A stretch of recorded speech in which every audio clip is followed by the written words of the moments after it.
কি বিশৃঙ্খল অবস্থা! গোড়াতে এত গলদ থাকলে পরে কি হবে? হ্যাঁ, না, ব্যাপারটা তো জানাতে হবে।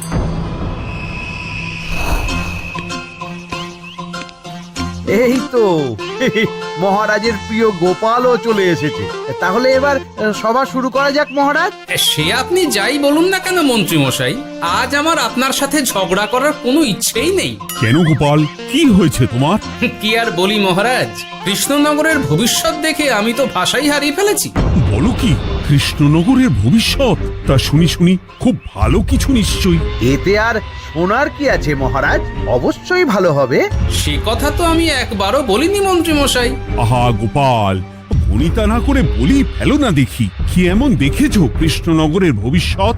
তাহলে শুনুন, কৃষ্ণনগরের ভবিষ্যৎ ঘোর অন্ধকারে, মোটেই ভালো নয়। হ্যাঁ, বলো কি?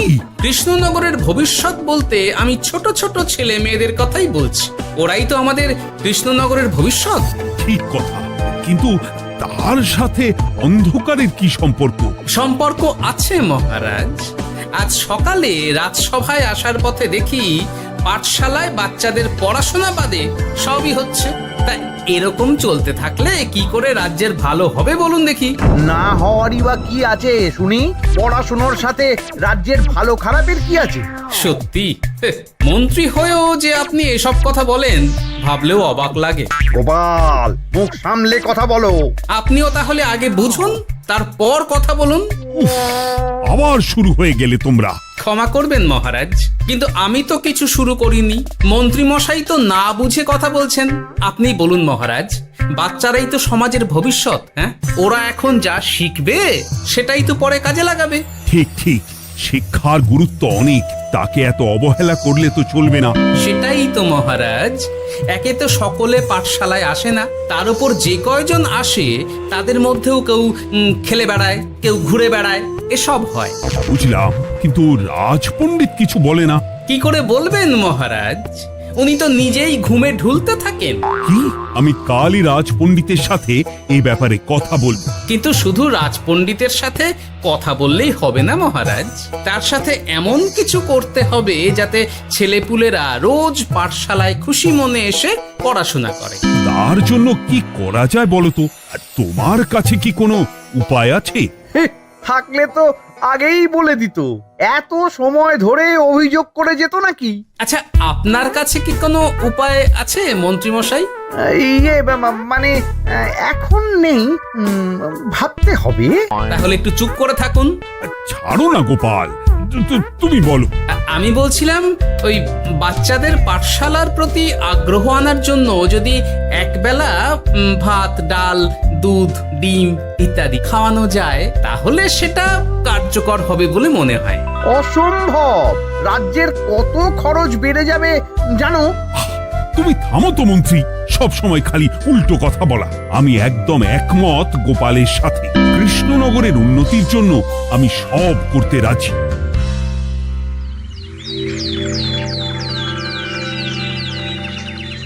তোমার কিছু বলার আছে পণ্ডিত পাঠশালার এই অব্যবস্থার ব্যাপারে? আজ্ঞে মহারাজ, অনেক ভোরে উঠি তো, তাই একটু চোখ লেগে যায় আর কি।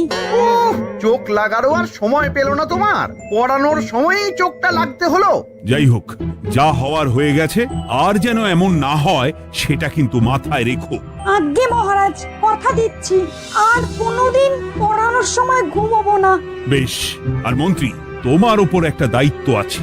বলুন মহারাজ। তুমি পাঠশালাতে পড়াশোনা শুরু করতে পারবে এমন বয়সী সকল বাচ্চাদের মোট সংখ্যাটা জেনে কোনো দোকানদারের কাছে গিয়ে সেই পরিমাণ শস্যপাতি আর ডিমের বায়না দিয়ে আসবে। আর হ্যাঁ, একজন ভালো রান্নার ঠাকুর জোগাড় করো। যথাজ্ঞা। আরে বাস, এ তো দারুণ সুযোগ।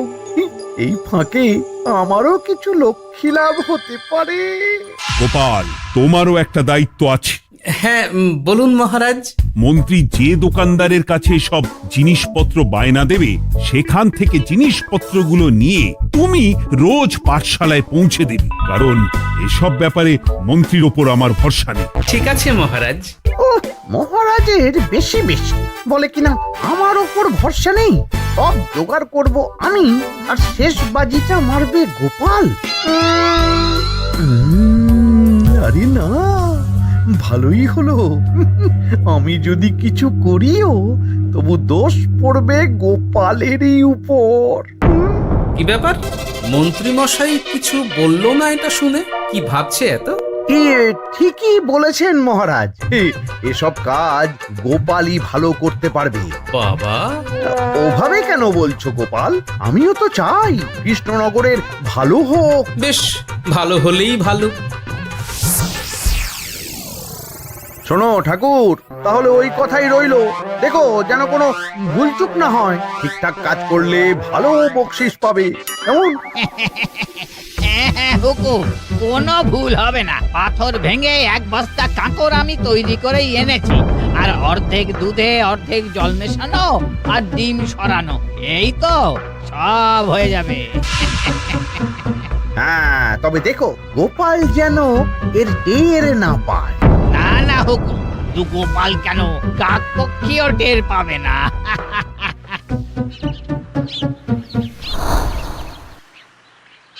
যাক বাবা, এবার শুধু জিনিসের দামটা মহারাজকে বাড়িয়ে বললেই কাজ হাসিল।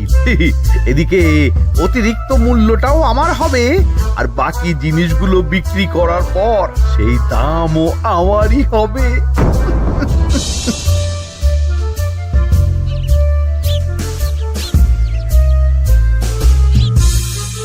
কই রে, কোথায় যাচ্ছিস সব তোরা?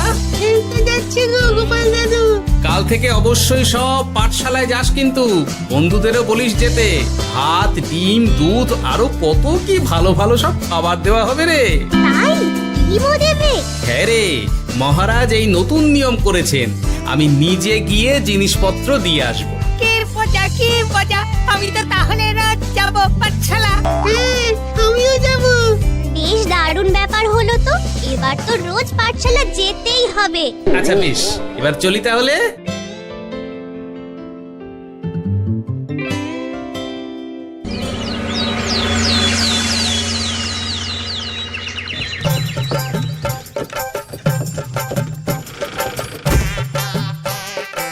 এই নাও গো ঠাকুর, সব জিনিস নিয়ে চলে এসেছি। একবার মিলিয়ে নাও দেখি। ঠিক আছে গোপাল দাদা, এখনই সব দেখে নিচ্ছি।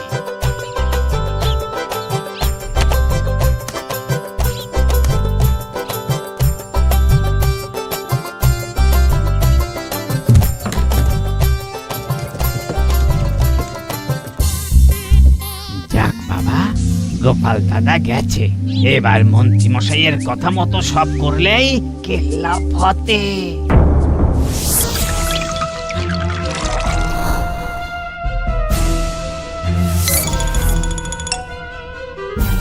কই গো ঠাকুর?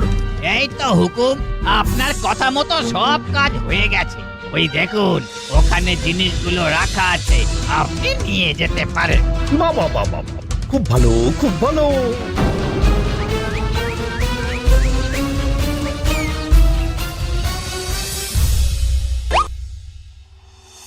ও কি, অর্ধেক ডিম দিলে যে, বাকিটা কোথায়? কিসের বাকি? ডিমটা অমনি দেখতে। বললেই হলো, ডিম কখনো অর্ধেক হয়? বাকিটা কোথায় বলো, নইলে কিন্তু। আরে বাবা, তুমি ডিম খেতে খুব ভালোবাসো বুঝি? হ্যাঁ তো। তাহলে এটা জানো না যে অর্ধেক ডিমের দ্বিগুণ শক্তি হয়? সত্যি? হ্যাঁ, তা নয় তো কি মিথ্যে? ওই জন্যই তো আমি তোমাদের সকলকে অর্ধেক ডিম দিই। আরে বাস, এটা তো আমরা কেউই জানতাম না। ঠিক আছে, আমি আমার সকল বন্ধুকে এটা জানাবো। যাক বাবা, বিশ্বাস করলো তবে, নইলে আর একটু হলেই ধরা পড়ে যেতাম।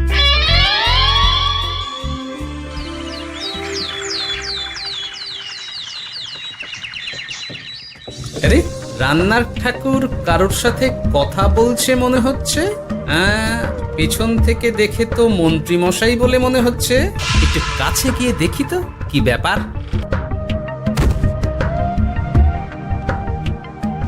আরে গোপাল দাদা যে, তোমার কথাই ভাবছিলাম, আর দেখো তুমি চলে এলে। হুম, তুমি কি নিশ্চিত যে তুমি আমার কথাই ভাবছিলে? আমি তো তোমাকে কারোর একজনের সাথে কথা বলতে দেখলাম। আবার মন্ত্রী মশাইকে দেখে ফেলেনি তো? কথাটা বেফাঁস হয়ে যাওয়ার আগে আমাকে কথা ঘোরাতে হবে। কি গো বলো, এত কি ভাবছো? হ্যাঁ, ইয়ে, না না, এতে ভাবার আর কি আছে? কেউ না কারোর সাথে কথা বলিনি। আমি তো একাই ছিলাম। তুমি বোধহয় ভুল দেখেছো। হ্যাঁ, ভুলই হবে। কি ব্যাপার, ঠাকুর এভাবে বলছে কেন? তাহলে কি সত্যি ভুল দেখলাম নাকি অন্য কোনো ব্যাপার আছে? না, পরে দেখতে হচ্ছে। ঠিক আছে, এই আমি যাই গো। হ্যাঁ, অনেক কাজ আছে। না না না, ঠাকুর যতই বলুক না কেন, কেউ ছিল না সেখানে, তবু মনটা কেমন যেন খটকা লাগছে। যাই হোক, মনে হওয়া নিয়ে তো আর কিছু করা যাবে না। এখন যাই কাজে। তা মন্ত্রী, পাঠশালায় রোজ ভালো মানের আনাজপাতি যাচ্ছে তো? আগে হ্যাঁ মহারাজ, আমি তো ভালো মানেরই সব চাল ডালের বায়না দিয়েছি। কথা মতো তো সেগুলোই পাঠানোর কথা। তবে বাকিটা গোপাল জানে। মানে গোপাল জানে মানে ঠিক কি বলতে চাইছেন আপনি মন্ত্রী মশাই? না মানে জিনিসগুলো সব নিয়ে তো তুমিই যাও, তাই আর কি। সেটাও করতে হচ্ছে, কারণ মহারাজ আপনার উপর ভরসা করতে পারেন না। আহ গোপাল, ঠিক আছে, আমি বুঝতে পেরেছি। মন্ত্রী, সপ্তাহে সপ্তাহে জিনিসের দাম মিটিয়ে দিচ্ছ তো? হ্যাঁ, আগের সপ্তাহের দাম মিটিয়ে দিয়েছি, কিন্তু পরেরটা বাকি। আর মহারাজ বলছিলাম কি, পরের মাস থেকে জিনিসের দাম একটু বাড়তে পারে। কি হলো? মন্ত্রী মশাইয়ের এই ব্যাপারটা কেমন যেন লাগলো না, চোখে চোখে রাখতেই হবে।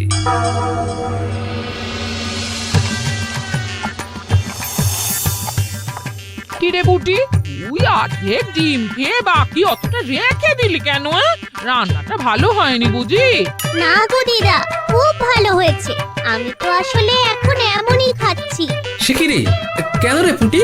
তোর তো ডিম খুব প্রিয় ছিল রে। এখনো ভালো লাগে।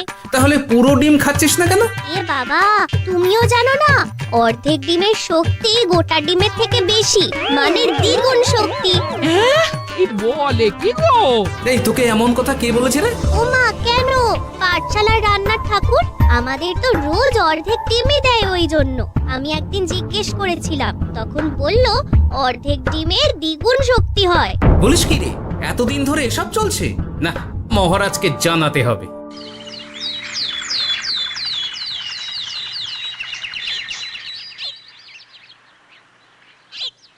আরে গোপাল এত সকাল সকাল রাজবাড়ির দিকে যাচ্ছে কেন? গিয়ে আড়াল থেকে দেখি তো।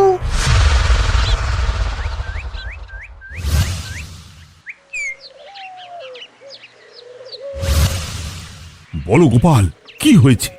হঠাৎ কেন এভাবে একা দেখা করার কথা বললি? আসলে মহারাজ, আমি চাই না এই ব্যাপারটা মন্ত্রী মশাই জানুক, তাই একান্তে আপনার সাথে কথা বলতে চাই। কেন, কি হয়েছে সব খুলে বলো। তাহলে শুনুন মহারাজ।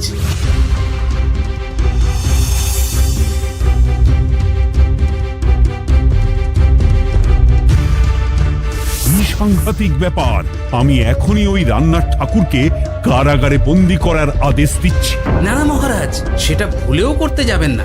আমার এই পুরো ব্যাপারটাতেই সন্দেহ আছে। পুরো পরিকল্পনার পেছনে মনে হচ্ছে অন্য কেউ আছে মহারাজ।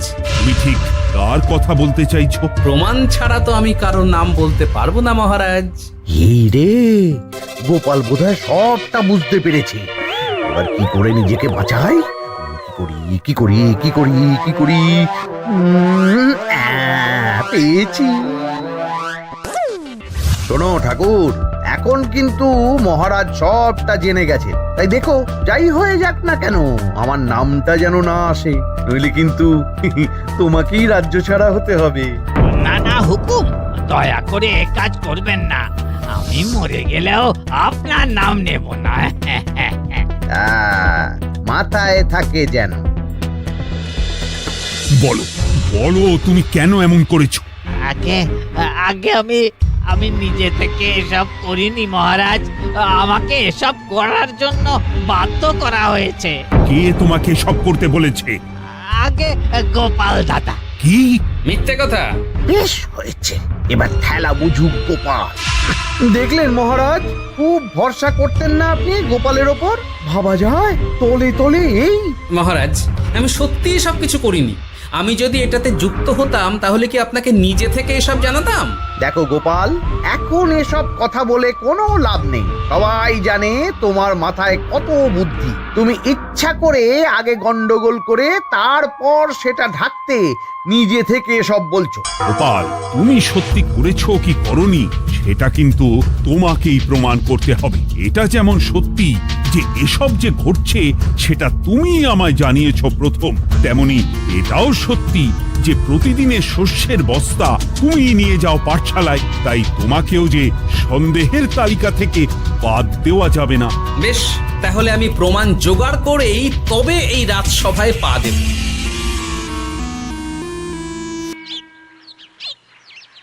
আজকের পরে আমি আরো নিশ্চিত যে এসবের পিছনে মন্ত্রীমশাই যুক্ত আছে। এবার শুধু ওনাকে হাতে নাতে ধরার ব্যবস্থা করতে হবে। ও কি দাদু, তুমি এই সময় বাড়ি ফিরছো? হ্যাঁ রে, তোর দাদুকে আর চোরের অপবাদ দিয়েছে, তাই প্রমাণ জোগাড় না করে আমি রাজসভায় যাব না। কি বললি? তোমাকে কে চোরের অপবাদ দিয়েছে? কে আবার? ওই মন্ত্রী? কিন্তু আমার সন্দেহ হচ্ছে যে আসল চোর ওই মন্ত্রী। বাস, তাহলে আর চিন্তা কি? আমরা আছি তো, মন্ত্রীর ওপর নজর রেখে তোমাকে সব খবর দিয়ে যাব। হ্যাঁ দাদু, আমারও অনেক রাগ হয়েছে। এতদিন মিথ্যে বলে আমাদের অর্ধেক ডিম খাইয়েছে। আমি এটা কিছুতেই মানতে পারছি না। এবার সত্যিটা সবার সামনে আসবেই।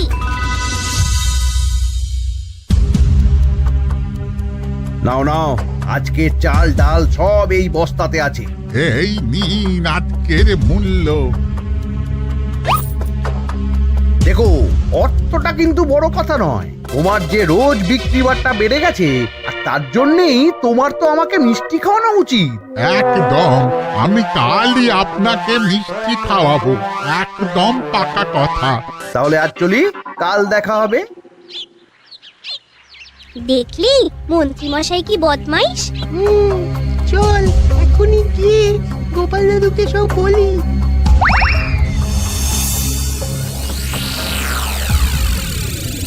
তাহলে এটাই হলো আসল ব্যাপার। খাওয়াচ্ছি ওকে মিষ্টি। হ্যাঁ গোপাল দাদু, একেবারে আচ্ছা করে দাওয়াই দিও। আচ্ছা শোন, আমার মাথায় একটা বুদ্ধি এসেছে, বুঝলি? কাল তোরা ওই পাশের গ্রামের দোকানদারকে কিছু একটা করে আটকে রাখবি, আর আমি সেই সুযোগে মন্ত্রীর সাথে দেখা করব। আচ্ছা, তুমি কোনো চিন্তা করো না। ঠিক আছে, তোরা এখন যা, আমিও একবার মহারাজের সাথে দেখা করে আসি।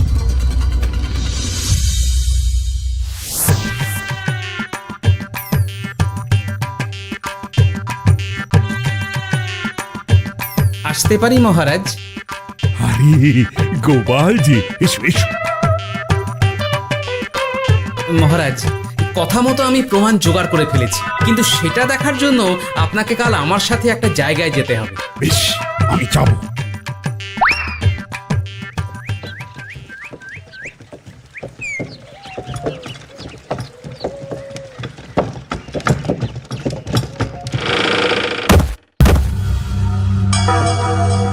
এই কি, তুমি কে?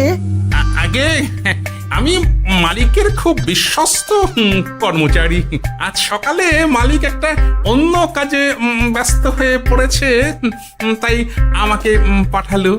কিন্তু কথা মতো আপনার জন্য মিষ্টি পাঠিয়েছে। এই তাই নাকি? দাও দাও দাও দাও, শুনেছি তোমাদের গ্রামের মিষ্টিও নাকি খুব ভালো। হ্যাঁ, ওই আর কি। নিন।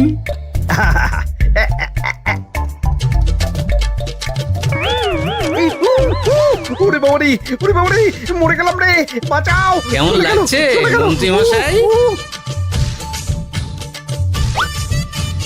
গোপাল, তুমি? তোমায় আমি ছাড়বো না। এই যে গোপাল দাদু, আসল দোকানদার। এই, আসল দোকানদার? এই রে, এবার কি হবে? এই, তোমার কি আর কিছু বলার আছে মন্ত্রী? তোমার সব কর্মকাণ্ড আমাদের কাছে ফাঁস হয়ে গেছে। তোমার সাহস কি করে হয় কৃষ্ণনগরের ভবিষ্যতের সাথে এমন করার? ক্ষমা করে দিন মহারাজ, আর হবে না, ক্ষমা করে দিন। না না না না, শাস্তি তো তোমাকে পেতেই হবে। সেপাই, আজ থেকে মন্ত্রীকে রোজ সকালে 100 বার বেতের বাড়ি ও অর্ধেক খাবার দেওয়া হবে। অর্ধেক খাবার? কেন জানেন না? অর্ধেক খেলে দ্বিগুণ শক্তি বাড়ে। ওরে বাবা গো, আমার আমার আমার মাথা ঘুরছে।